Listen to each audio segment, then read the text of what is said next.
रात के ठीक 1 बज रहे थे। तेज बारिश और कड़कड़ाती बिजली में अपनी बालकनी में खड़ी सौम्या खोई खोई कुछ सोच रही थी। अंदर आ जाओ ना। उसके घर के अंदर से आवाज आती है। तब भी सौम्या काले अंधेरे में खड़ी होकर न जाने किसका इंतजार कर रही थी। तभी एक औरत अपने 2 बच्चों के साथ उसके पास वाले घर में एक लाल रंग की कार से उतरती है और बारिश में भागते हुए सामने वाले घर में चली जाती है। हेलो हेलो, कौन? मेरा कुछ सामान तुम्हारे पास है, लौटाओगे नहीं? आपका क्या सामान? कौन है आप? मैं तो इस घर में कुछ शिफ्ट करने आई हूँ। आपको यहाँ का नंबर कैसे पता चला? मम्मी, हो सकता है जो फैमिली यहाँ पहले रहती हो ये कॉल उनके लिए हो। नहीं नहीं, ऐसा नहीं है। बाहर कड़कड़ाती बिजली और एक अनजान आदमी के फोन कॉल ने प्रीति को डरा दिया था। वो फौरन कॉल रख देती है। चलो बच्चों, कमरे में चलते हैं। मैं तुम्हें सुला देती हूँ। पर इतने अंधेरे में तो कुछ भी नहीं दिखाई दे रहा है। मम्मा, फ्लैशलाइट ऑन करो ना। फ्लैशलाइट ऑन करती है, जहाँ उसे ऊपर जाने की सीढ़ियाँ दिखती हैं और चारों तरफ सफेद कपड़ों से ढके फर्नीचर थे। तभी प्रीति की 3 साल की बेटी उससे कहती है, मम्मा, घोस्ट। नो मायरा, ये तो व्हाइट क्लोथ्स है। चलो ऊपर, मम्मा आपको स्टोरी सुनाएगी। सुनिए ना आपको स्टोरी।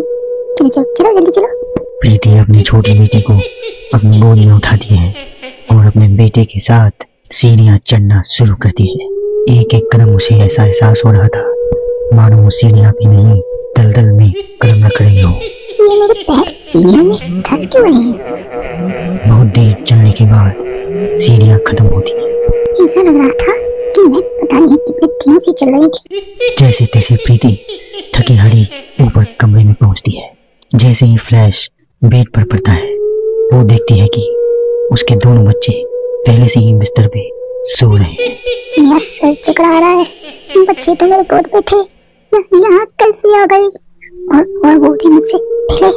प्रीति कुछ समझ पाती उससे पहले ही वो बेहोश होकर जमीन पर गिर जाती है। अगली सुबह उसकी आंखें सूरज की रोशनी चेहरे पर पड़ने से खुलती हैं।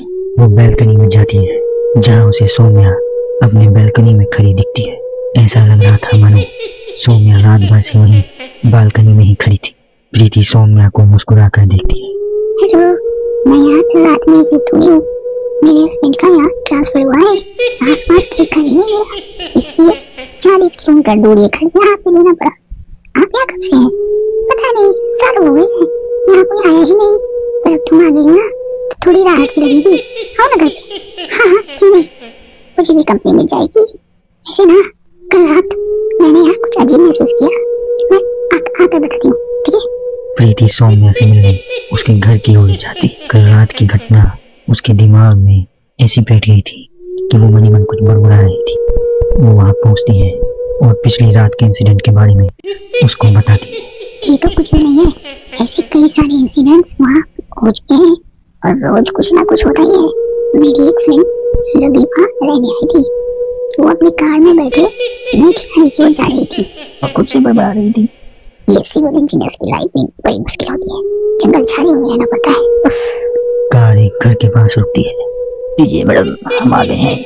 आपको कुछ जरूरत पड़े तो मुझे कॉल कीजिएगा, मैं यहीं बगल वाले घर में ही हूँ। सुरभि घर के अंदर जाती है। डाइनिंग टेबल पर पहले से ही खाना रखा हुआ था, पानी का ग्लास भी, टीवी भी ऑन था। ऐसा लग रहा था कि मानो अभी भी यहाँ कुछ था और है भी। चलो, कंपनी अच्छी है, सब अरेंजमेंट्स मेरे आने के पहले ही कर दिया है। सुरभि खाने के टेबल पर बैठती है, जहाँ 5 लोगों का खाना परोसा हुआ था। ये 5 प्लेट पता नहीं किसके लिए सर्व कर दिया है। हाजी है। सुरभि अपने प्लेट से खाना शुरू करती है और उसी वक्त बाकी 4 प्लेटों से भी खाना गायब होने लगता है।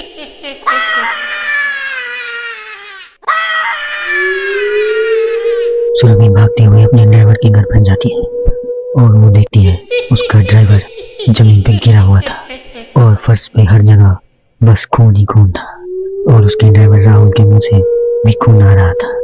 मैम, ये यहाँ पे आत्माएं रहती है और वो आपको भी नहीं छोड़ेंगे। ये कहते कहते ही राहुल दम तोड़ देता है और सुबह के 11 बजे ही चारों तरफ अंधेरा छा जाता है। चारों तरफ से अजीबोगरीब आवाजें आने लगती हैं।